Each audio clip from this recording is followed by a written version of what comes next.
Yep. So thank you everyone for joining our webinar today. I hope that it is a good way to get some learning while some of you are still in lockdowns and movement control.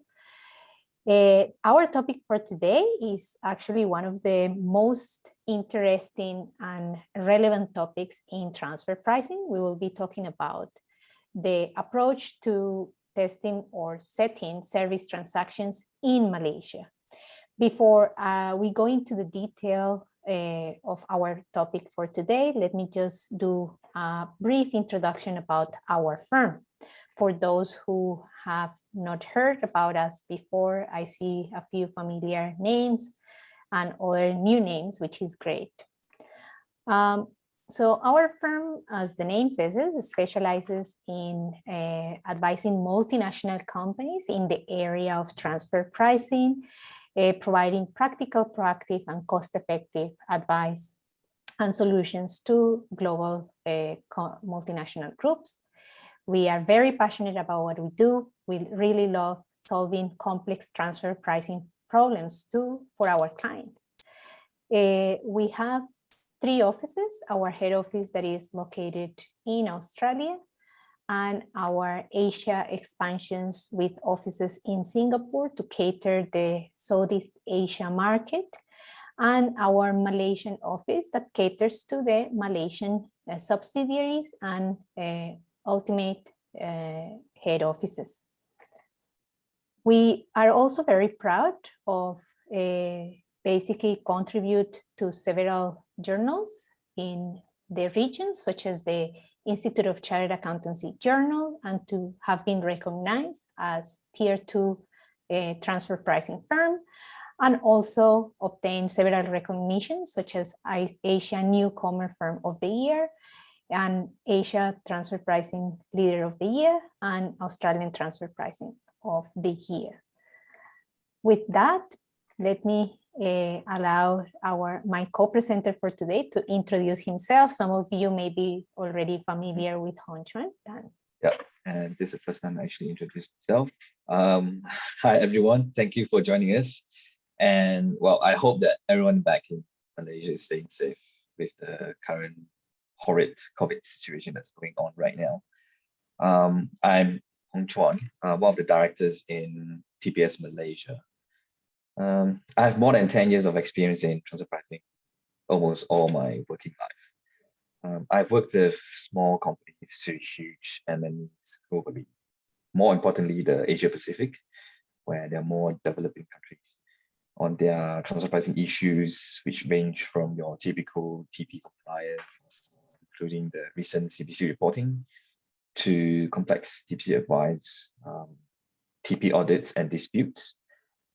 I do liaise closely with tax authorities in Malaysia as well as Australia to understand what their ever-changing approaches are nowadays. Everything is developing so fast for transfer pricing, so we need to be abreast with the knowledge.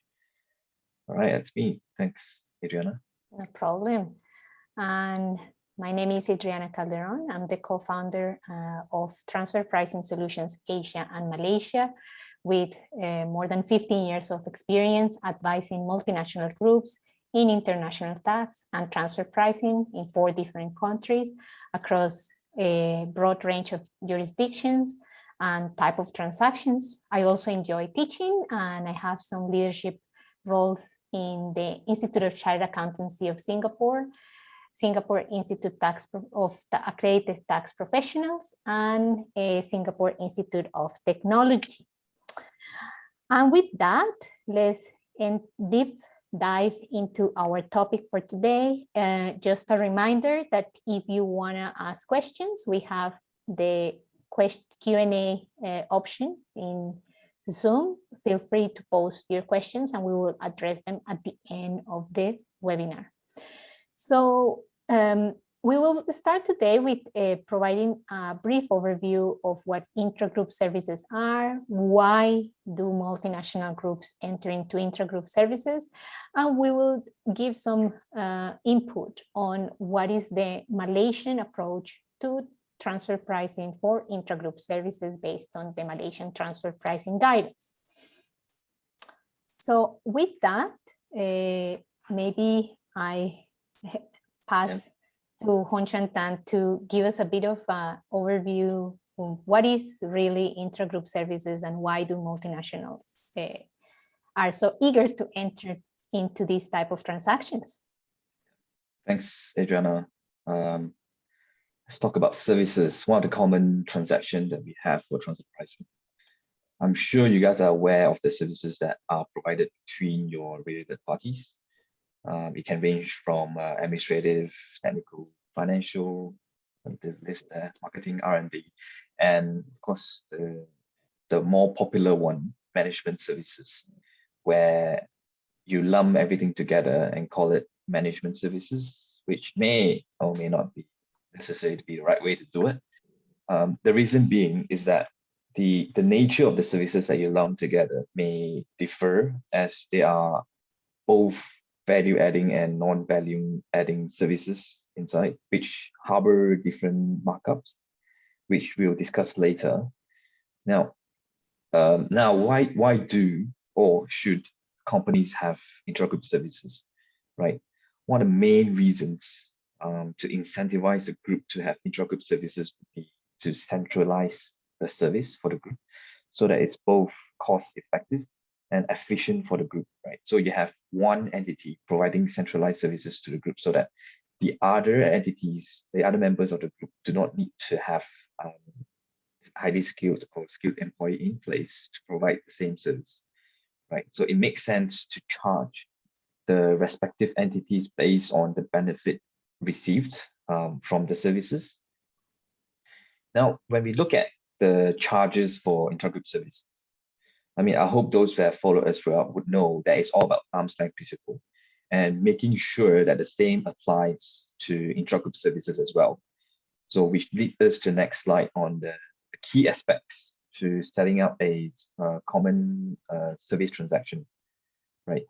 When you look at the diagram, it's like a cycle, right? First, you look at, you determine the service that's rendered by the provider, and the service benefits the recipients by performing what we call a benefit test, right? Next, you need to make sure that the cost base attributable to the service provided is accurately accounted for.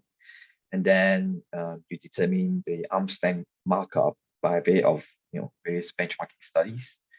So once you have these three elements in place, then you should formalize this arrangement through a contract or agreement to document and address the substance of the transaction, making sure that everything is properly described, everything is documented down in that particular agreement. And then lastly, of course, a TP analysis will be performed to document and determine that the arm's length principle has been adhered to. So, HC, maybe if we start with talking about the benefit test and what is some of the Malaysian TP guidance around type of activities and which ones pass the benefit test and which ones do not pass the benefit test. Yep. So, you go. Yep. Cool. All right. So when you look at services, you need to know what are the types of services, what are the type of activities that are around, right? And it is critical to be able to distinguish between the non-chargeable activities from the chargeable activities, right? So first thing I need to discuss is the non-chargeable ones, right? The non-chargeable activities include shareholder activities, where the activity was performed due to the company's responsibility as the parent company, right? A good example on this is the preparation of the consolidated statements, for example, right? This is the responsibility of the parent entity and not the subsidiaries. So the parent entity should bear all the costs for preparation of consolidated statements for the group. Next would be duplicative activities, as the name suggests. Duplicative functions, same functions performed should be non-chargeable. Then we have activities that provide incidental or passive associated benefits. What this means is that any benefits enjoyed by one company within a group, mainly because the company is actually part of the group, it's called incidental passive and it's non-chargeable, right? One of the examples of this is when a subsidiary obtaining a lower interest rate when borrowing from the bank just because they are part of a group with a high credit rating, right? But you can't complicate yourself between this or another scenario where it will differ when the parent entity provides a guarantee. So the parent entity actively provide a guarantee to the bank to allow the subsidiary to borrow at a lower interest rate. So here will be chargeable where a proper guarantee charge should be imposed, right? So the former is non-chargeable and the latter is chargeable, right? And lastly, on-call services, where you have related party on hand to provide ad hoc on-call services, for example, financial, managerial, technical, legal, or tax-related service. The position of the IRB regarding these on-call services that they are not chargeable because it is easily and promptly available even without any standby arrangement. The potential need for such a service is actually very remote, and where there is no or negligible benefits derived from these on-call services. Essentially, we are in the view that having a contract on these services may be centralized or specific and not on-call, so to speak. Excellent. So maybe let's talk now about the concept of services, and it's very funny, the language of the TP guidance by the ARB, because if you compare it in the TP guidance, is very clear that is non-chargeable. So that is the rule, and there is a few exceptions. And then is activities that may be chargeable. That means that the conclusion is not automatic. There has to be some level of conditions, but nevertheless, let's just, if you could just give us your input on maybe chargeable services. Maybe chargeable. Okay, so maybe chargeable obviously includes services rendered solely for the benefit. So the keyword is benefit, right? For the benefit of a specific related party, or centralized services that benefit the group, such as a sort of an outsourced center, right? We also have auxiliary or subsidiary services, where services rendered in connection with other transactions, such as the transfer of a property, like IA, intangible asset, or the commencement use of and effective use of a property, right? So here, IRB wanted these charges to be shown separately, or whether it can be shown separately if it arises. Apart from the first three, there are also exceptions to the non-chargeable, which make them maybe chargeable activities that I mentioned earlier.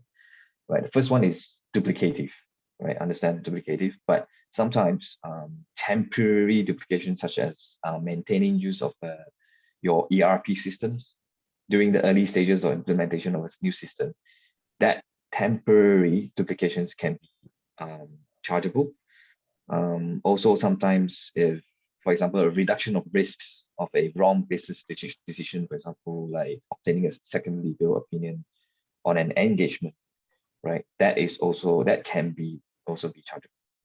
And lastly, for on-call services to be considered as chargeable or maybe chargeable services, it must be proven that an independent person in comparable circumstances would incur such charges, right, to ensure the availability of the services when the need for them arise. So I can give you a good example, which is there are actually third-party independent parties that are paying for a 99%, more than 90% or 100% uptime of their server to ensure that the business operations are not disrupted. So they actually pay for such services. So that's one of the examples that you can charge for an on-call services per se. Very good. And maybe these leaders, we will give an example on duplicative service in one of the case studies. And these lead us to then, we all talk about so much about benefits when it comes to services, but what does the Malaysian TP guidance says about how to determine whether a benefit exists? Well, the definition in the TP guidelines, it says, which is good, benefit has an economic or commercial value, right? When it enhances the recipient's return or profitability. So you increase your income through improvement, right? So there's increasing income. And then on the other side would be cost saving, reduction in operating expenses through efficiency, right? To save time or to save production time, either increase revenue or decrease. So when it benefits in this economic or commercial value, then that in turn defines the benefit. And of course, as mentioned earlier, if an independent party in comparable circumstances will be willing to pay for such services, then which means that there's a beneficial need for that. Very good. So I think the key here is probably economic commercial value in the form of improving profitability or cost saving, right? Yeah. So maybe it would be good, because a lot of, in our experience, most multinationals focuses a lot on markups. And maybe it would be great to hear from you. What is the approach in Malaysia when it comes to determining the markup for my service charge? Yep. As I mentioned earlier on the management services part, right? So every services may have different markup. So different services harbor different markups because of the nature of the service. So you have to look at the service and then we look at the markup, right? If you look at the diagram, it illustrates the markup charged should commensurate with the level of function performed, right? We generally categorize into two different categories: value adding and non-value adding, right? So value adding are services such as marketing and technical services, which provides value to the business, while non-value adding services are your support services such as HR, accounting, IT support, where it should have a lower markup. So in essence, value adding services should have a higher markup than a non-value adding services. And just to give a bit of context here, this is something that most countries followed essentially because of the policy definition at OECD level, whereby there is some very clear guidance on what is called non-value added service or low value services, which are essentially not support services that do not contribute to the revenue activity of the business. And at OECD level, it has been very clear that there has to be that distinction that drives the markup, right? And I will say that that's one of the views from the OECD that have been followed quite consistently across the countries, and I will say one of the most consistent approach in Asia to services. So with that, maybe why don't we move on to some of the key considerations on services transactions and why they are challenging? Challenges. Yeah, as you know, Adriana, we have gone through quite a few audits and also interviews with head of entity taxes. And one thing that's very common that discussed is services are the most challenged transactions, right? That is mainly because it's very easy to challenge, and most tax authorities, including Malaysia, they are already equipped to know what to expect and how to challenge your service transactions, right? In other words, it is a very low-hanging fruit. This is one of the transactions that's very low-hanging fruit for tax authorities to get money from you. So please be aware. Now, the key challenges that we are faced include issues with evidence of benefit test, right? Same thing in benefit. This is one of the areas where it creates tension because it's hard to be proven by taxpayers. Tax authorities, including Malaysia as well, are asking evidence on your travel schedules, your phone meetings, emails of the personnel providing such service, right? So basically nowadays, the invoice with the charge is actually not enough to support the benefit test. Then next is issue with cost-based analysis. as mentioned earlier, a lot of taxpayers focus only in proving that the markup is correct, and they disregard the cost base.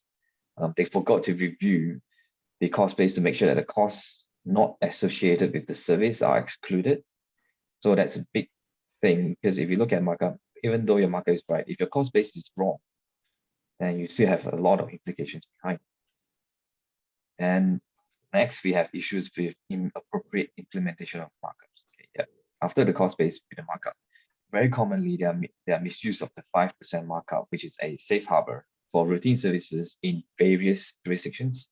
Unfortunately, not in Malaysia yet, right? We're trying to make RIB to actually impose a safe harbor rate, so that that will itself ease the burden of at least the SMEs or the smaller taxpayers. For now, only there's certain jurisdictions have the 5% markup as a safe harbor rate.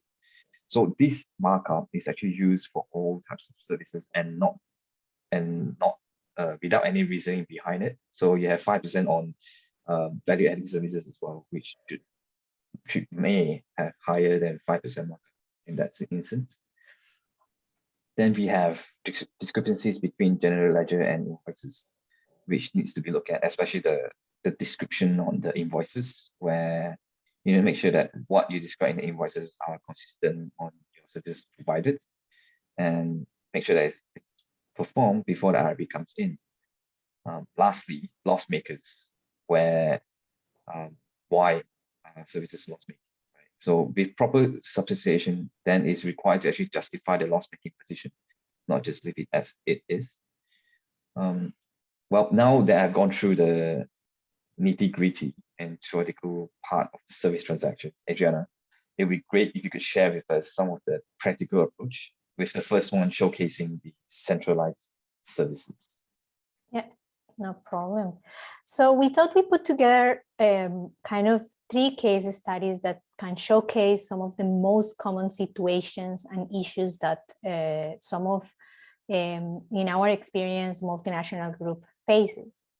So this first example is essentially to show how to think about centralized services and what are some of the challenges that the multinational group may face. So we have in this case a regional head office that could be either located in Singapore or in Australia, or maybe Japan or Europe, etc.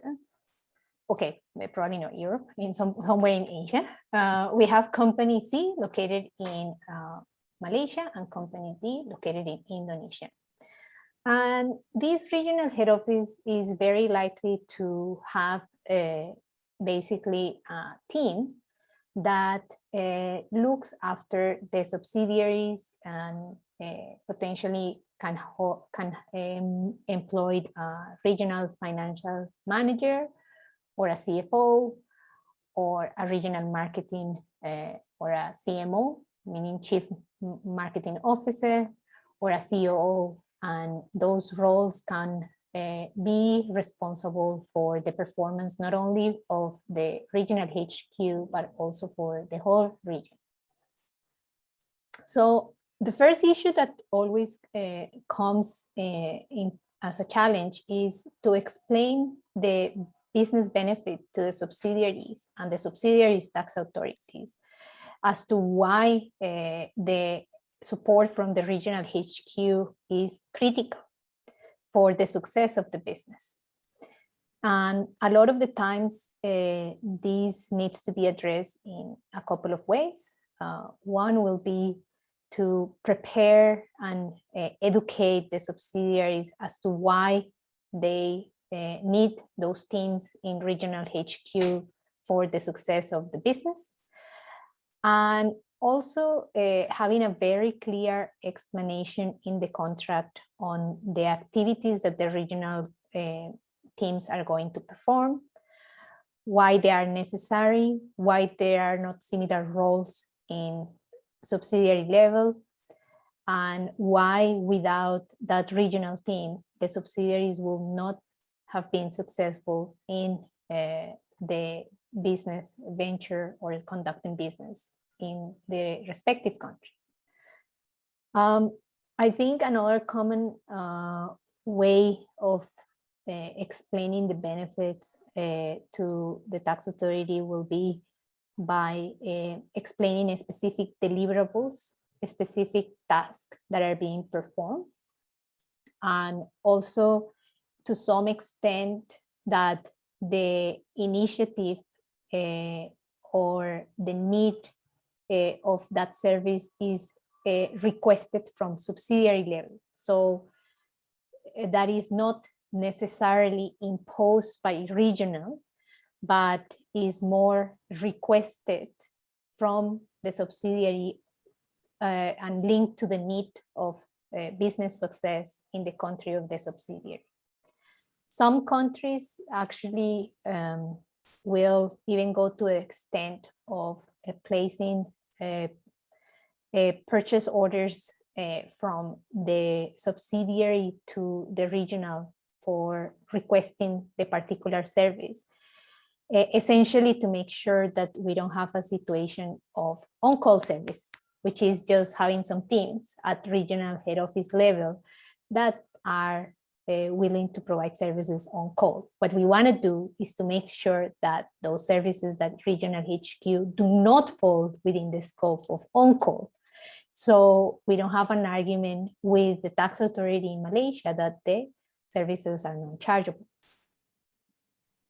Another typical struggle is now, since we have COVID and we do not have people traveling around, is trying to demonstrate the benefit test when the services are being performed remotely, because teams at head office level cannot travel regionally as they used to be. And I guess for that, some of the evidence that the subsidiaries can keep is the level of interaction that they have with regional, the level of meetings that they have, calls, emails with the support. Everything, again, to make sure that the activities do not fall within the scope of on-call services. And I think the third one in this scenario is how to explain to tax authorities a sound and consistent approach to determine the service charge. Because in practice, what happens is that when we have a regional HQ that provides services to more than one subsidiary, because there is many service recipients in the transaction, they will have to determine the service charge by using what we call the indirect method.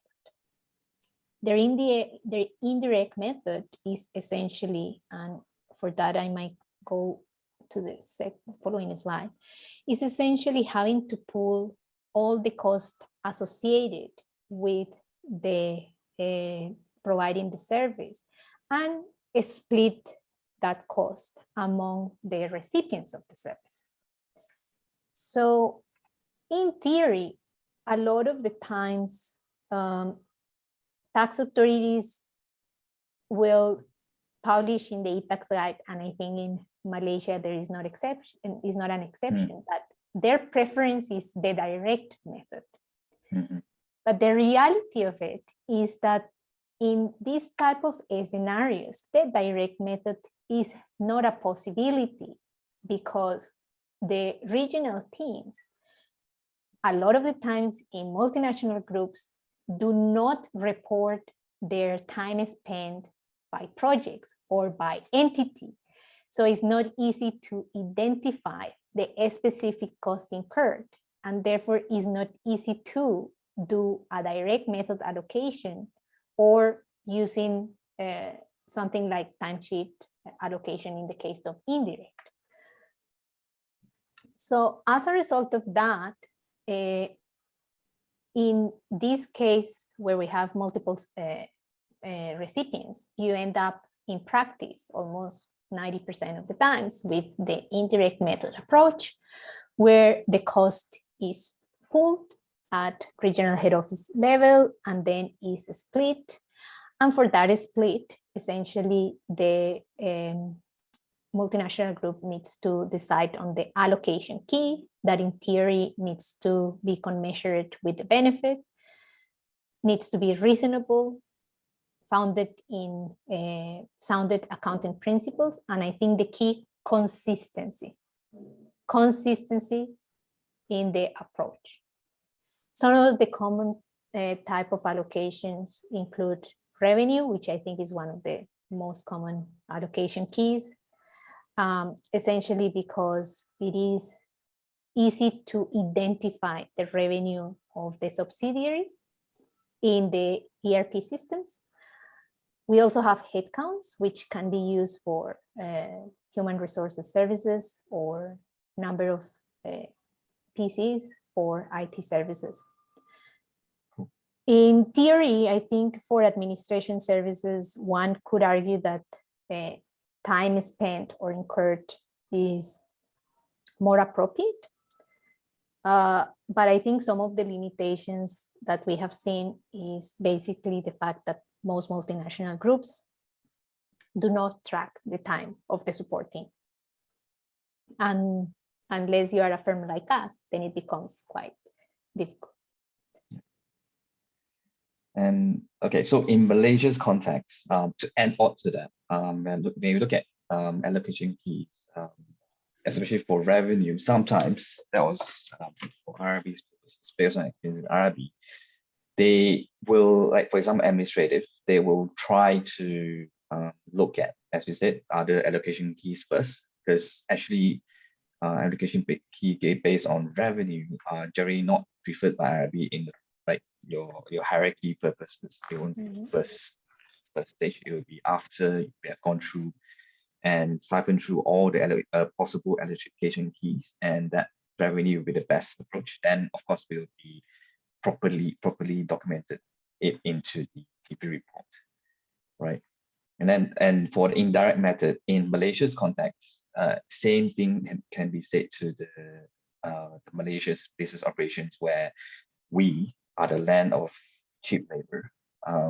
So we have a lot of outsourced service centers, right? Same thing will apply, right? So basically, you are the centralized service provider. You're going through the indirect method, then you have to go through your cost-based benefits, then be consistent about your cost base, and then your allocation keys.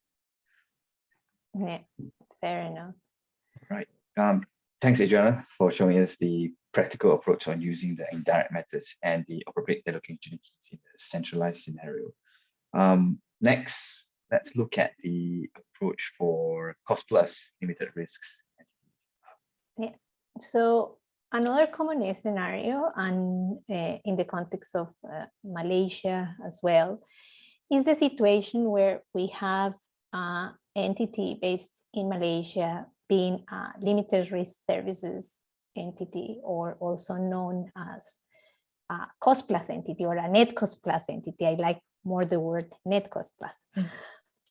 So some of the issues that obviously you will be challenged from Malaysia point of view, and will be, first of all, the basis for the characterization and making sure that that entity based in Malaysia is really limited risk services. So the typical model here is an entrepreneur that is outside of Malaysia, and the net cost plus entity sitting in Malaysia and receives a total net cost plus a markup, meaning a guarantee markup every year. That characterization needs to be very clear both in the contract that is implemented between the entrepreneur and the company in Malaysia, and also substantiated by the functional analysis, because as Hon-Chan will explain in one of the most important court cases in Malaysia, the substance rule is the one that is followed as well, and there has to be a very clear consistency between the contract and the allocation of risk in the contract versus what is the behavior and what is happening in reality at company C level. And the tax authority has the right to overlook the contract if it's inconsistent with the substance. So that's why it's very important that the contract is clear on how this company is appointed as a limited risk service, and also very clear in the transfer pricing analysis from a functional analysis point of view and the level of decision making that is allowed at company C. And I think the last point is the markup, where obviously what we will have is, if my company is a limited risk entity, which is guarantee markup, then at the end of the year, my audit financial statements need to report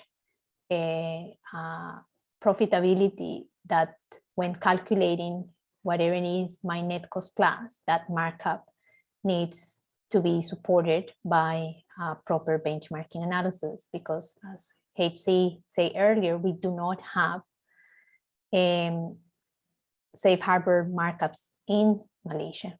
So therefore, that needs to be substantiated. And I will add to this that the computation in the management accounts to make sure that this result is achieved is equally important. So the management accounts reflect accurately the net cost plus markup of the entity before starting the audit, because once the audit starts and is finalized, there is no possibility of the company to change the management account. So this is something that, in theory, if the companies are following good governance, should be looked at before the closing of the books at year end. All right. Thanks, Adriana. I guess in scenario 2, we can see the possible issues that we may encounter for net cost plus entities and the approach we can take to rectify the issue. Lastly, we are going to look at the third scenario, which showcase a more detailed approach on duplicative services. Yeah. So this is a scenario that we actually encounter, and for the purpose of confidentiality, we have changed the facts a bit, but it's essentially company A that is located in France and is the ultimate head office of the group. Then we have a company B located in Singapore, being a regional head office. And this regional head office had several subsidiaries, but for the purpose of this example, we have a subsidiary located in Malaysia, company C, and a subsidiary located in Indonesia, company D. So it happens to that the subsidiaries, company C and D, were receiving what it was called in an invoice a management fee. And they were receiving an invoice for management fees both from company A and company B. So obviously, and as we have said it through today, that tax authorities do challenge management fees very regularly. This came to the attention of the tax authorities, and basically in Malaysia there was some questioning around why there was 2 management fees being paid by company C to company A and B. So the argument here was essentially whether the service that was being provided by company A and B was duplicative. So the more that we went into the detail, the more we realized that the terminology used in the invoices was actually incorrect, because it happens that in substance, what it was happening was that the strategic management support was being provided by company A, and what company B was providing was not really management fees. It was more of a technical type of service that was being provided just because of the nature of the business. And some of the technicians were centralized at company B level, but this was not supporting function. This was an actual business function in the context of some technical engineers roles. So the point here is that in these situations, the obvious argument is the duplicative argument. And what the taxpayer needs to be very mindful of is, first, of having very clear agreements that explain what is it that company A is providing and what is it what company B is providing. And I think in this case, the agreements were totally like 100% critical to explain why it was not duplicative.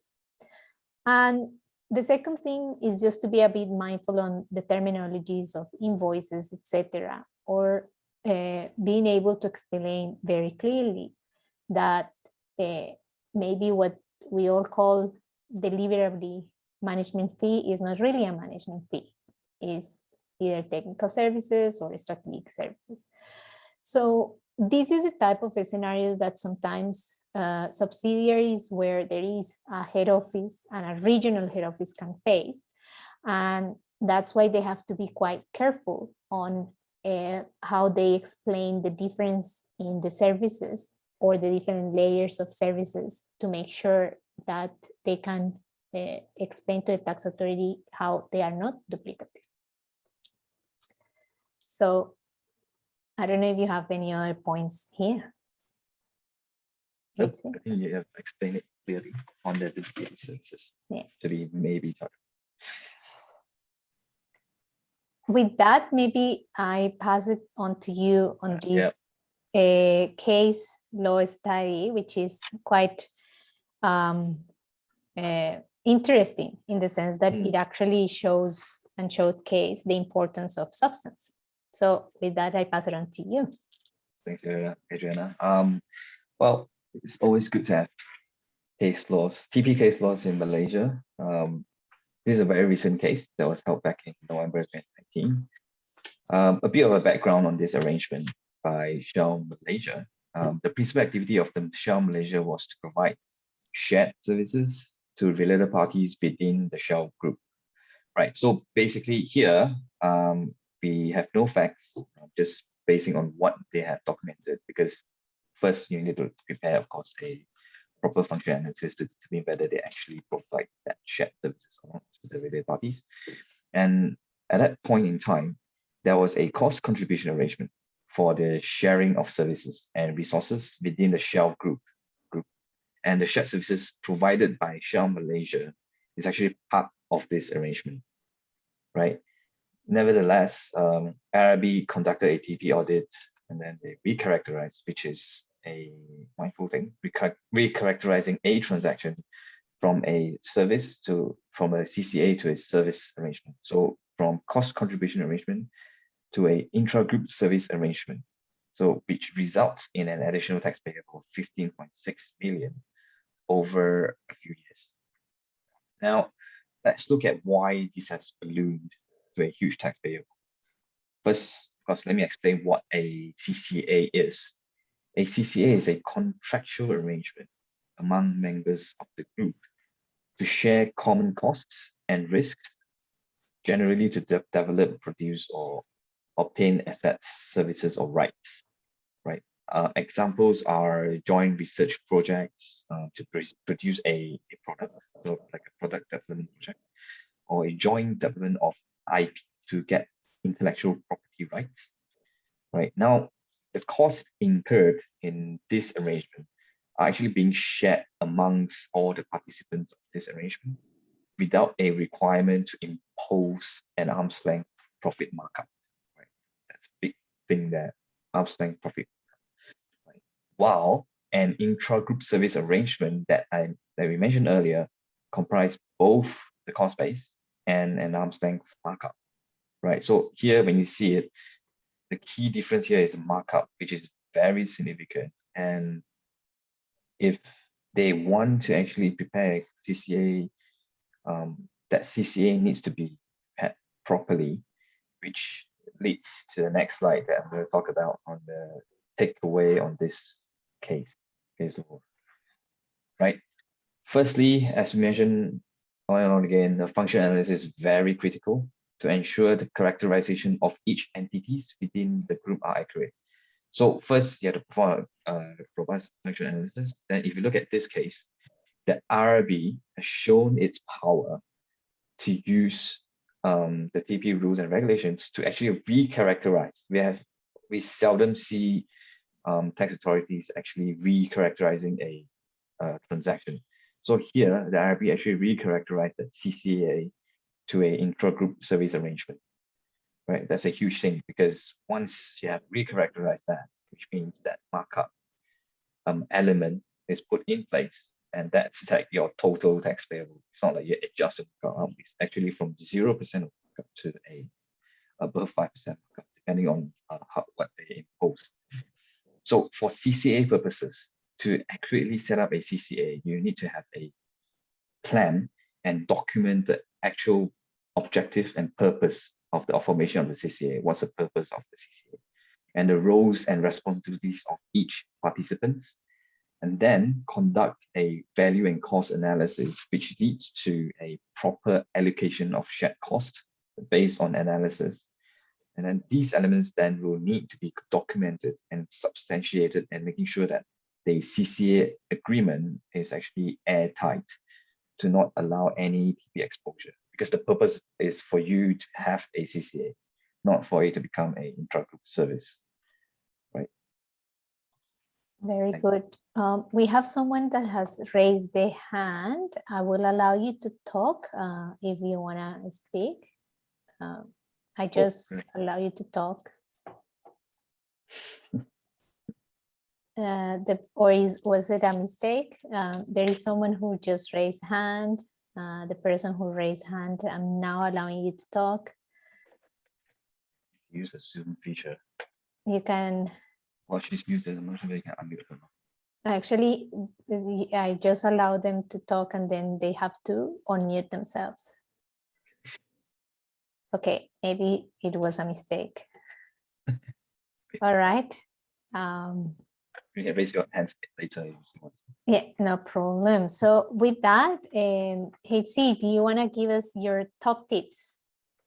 Right. Okay. Yes. So to conclude, top tips, and then tips to actually decrease your TP exposure for service transaction. First thing, contracts.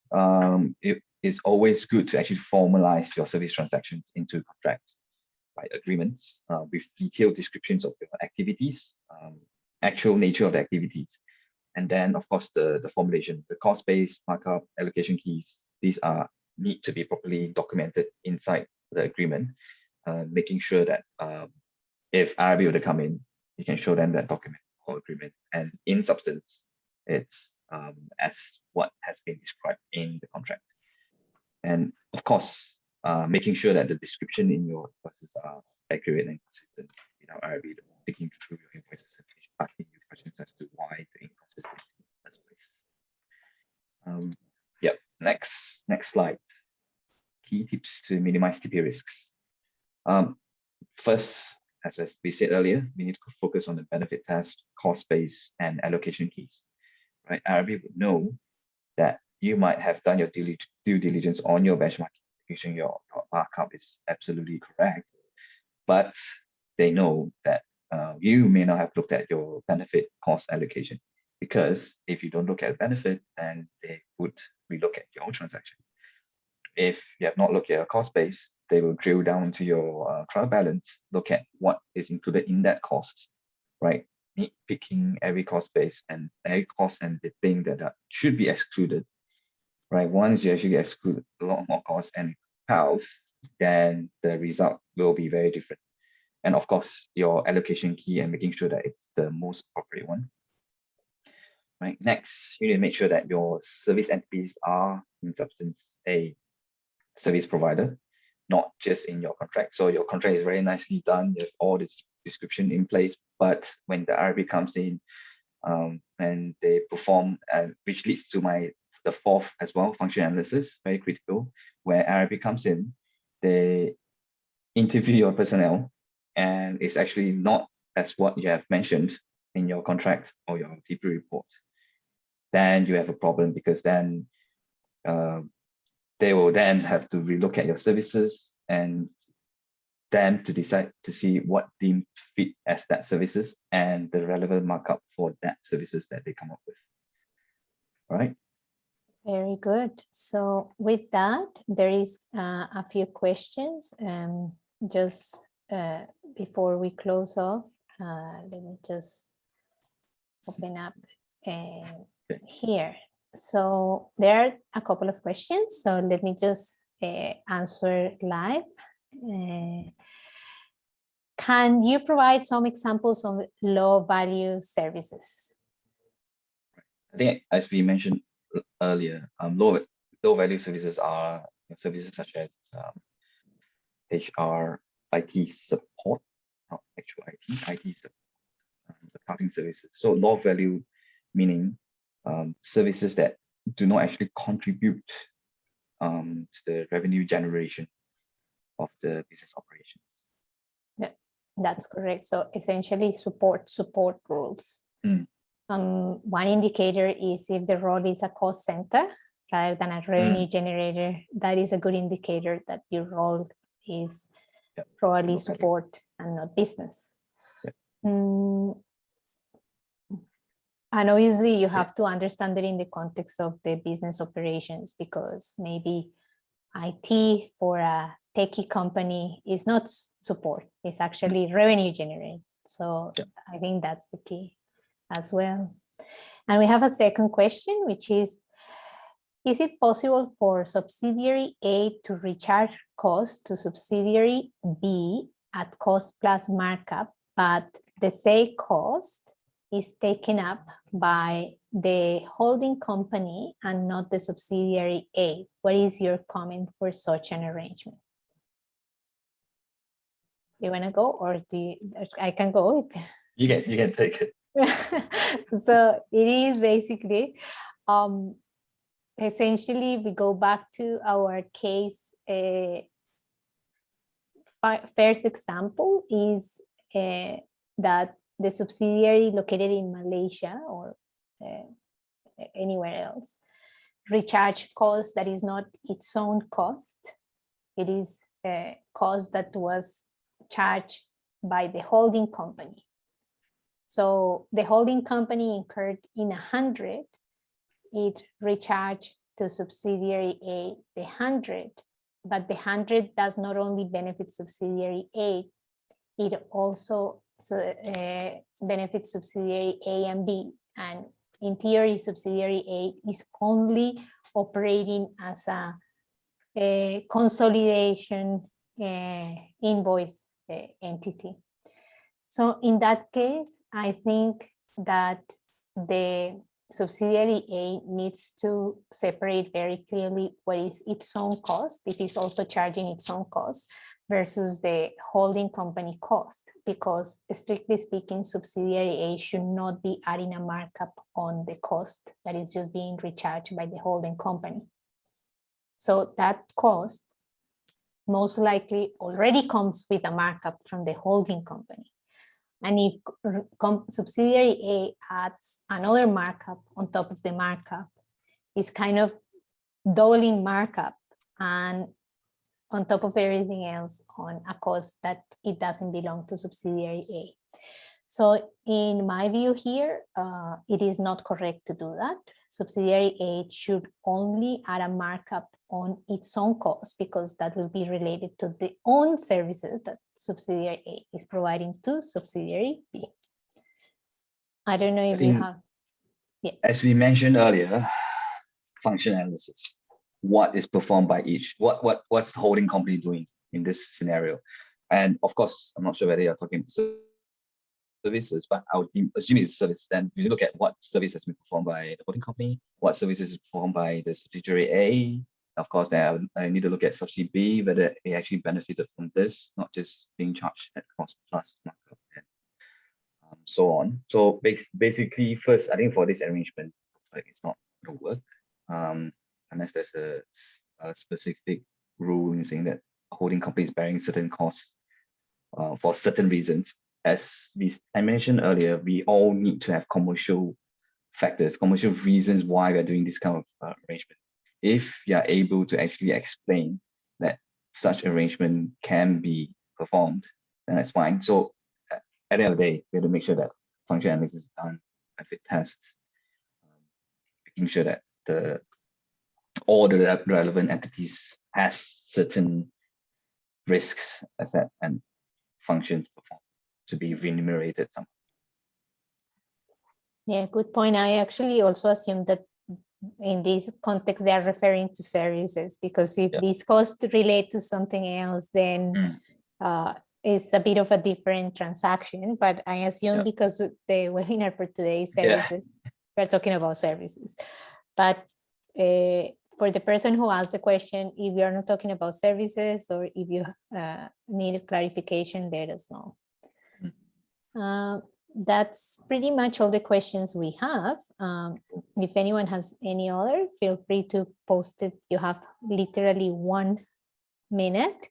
Oh, really? Yes, so please feel free to visit our YouTube channel, where we post a lot of content on relevant topics, COVID, any new transfer pricing guidance that are released at OECD or at country level. We will have a next webinar on 19th of August, same time. We love 2 p.m. About transfer pricing methods in Malaysia. For those of you who have attended prior webinars will know that we always do it at 2 p.m. So 2 p.m. Let's hope that by then, I don't know if the movement control will still be or not. Yeah. And if you need any help, feel free to contact us, follow us in our social media channels. We are in Facebook, YouTube, LinkedIn, Twitter, and soon Instagram as well. Yeah, I was gonna ask about Instagram. Yeah, we will be posting Instagram stories. And thank you everyone for spending 1 hour of your afternoon with us. And hopefully this has been insightful, so you can have some learning during the lockdown. There is one comment in the chat. Oh, no. Okay. Oh, that's great. Thank you for the 1 hour fruitful session. Thank you very much. Like us on YouTube. Thank you, and LinkedIn. Thank you, everyone. Have a lovely afternoon. Thanks, guys. And that's a wrap. See ya.